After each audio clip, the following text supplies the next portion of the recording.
Hi students, today we are going to discuss about power in an AC circuit. What is power? Usually we define power as the rate at which electric energy is consumed in an electric circuit. That is called power. What is power? The rate at which the electric energy is consumed in an electric circuit.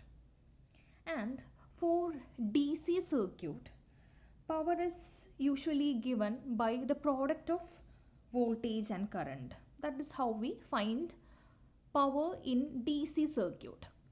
But for AC circuit, AC means alternating in nature. We know both voltage and current vary sinusoidally with time, and we know these current and voltage are not in phase always. There will be phase difference between voltage and current. This is for AC circuits. So for a AC circuit, we define power as product of instantaneous voltage and instantaneous current.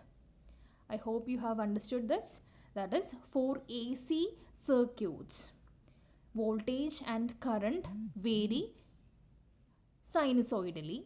So we are going to define instantaneous power, and instantaneous power is obtained by finding the product of instantaneous voltage and instantaneous current.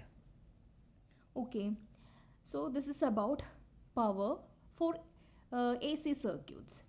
Now let us find an equation for this power in an AC circuit.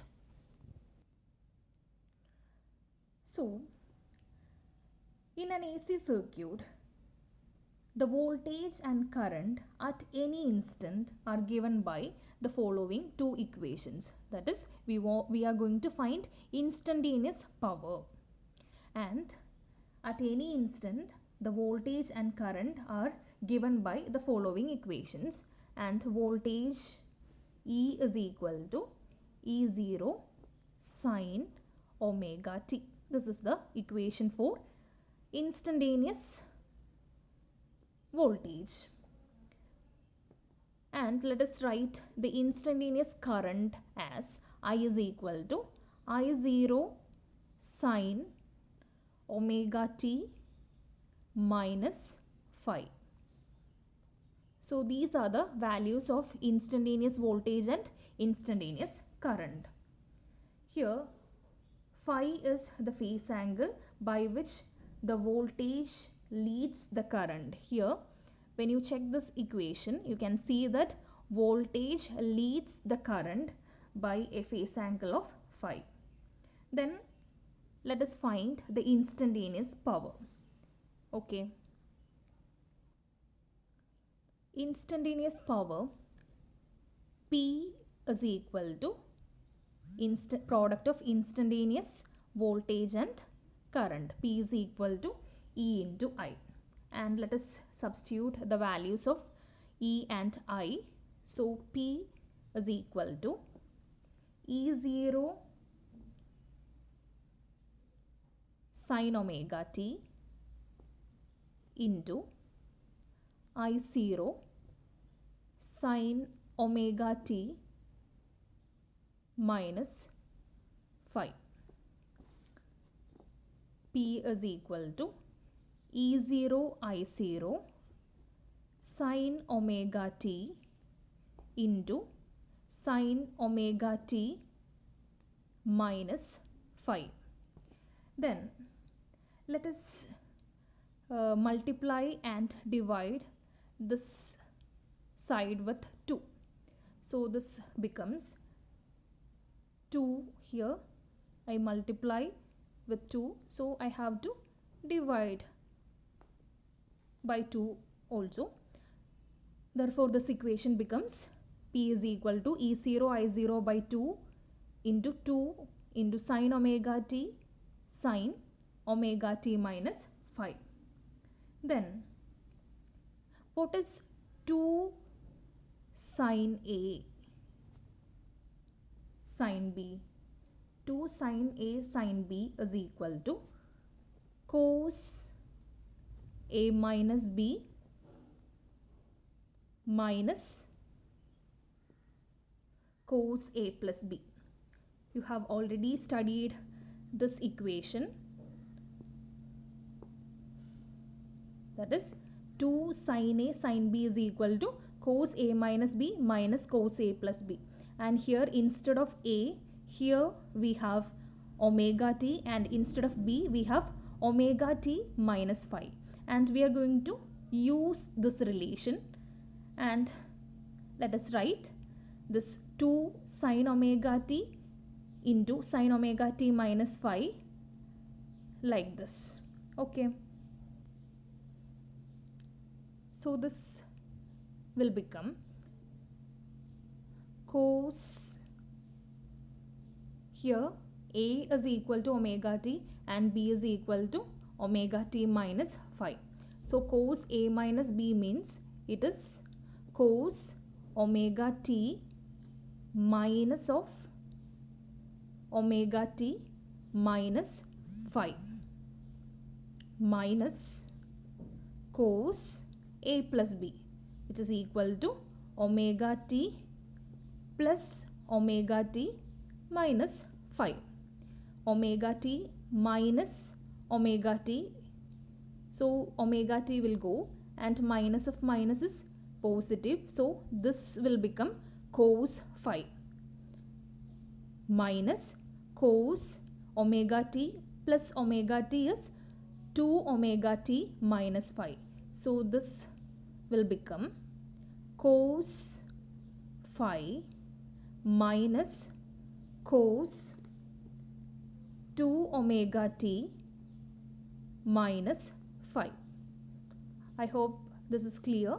So we can write 2 sine omega t minus phi as cos phi minus cos 2 omega t minus phi.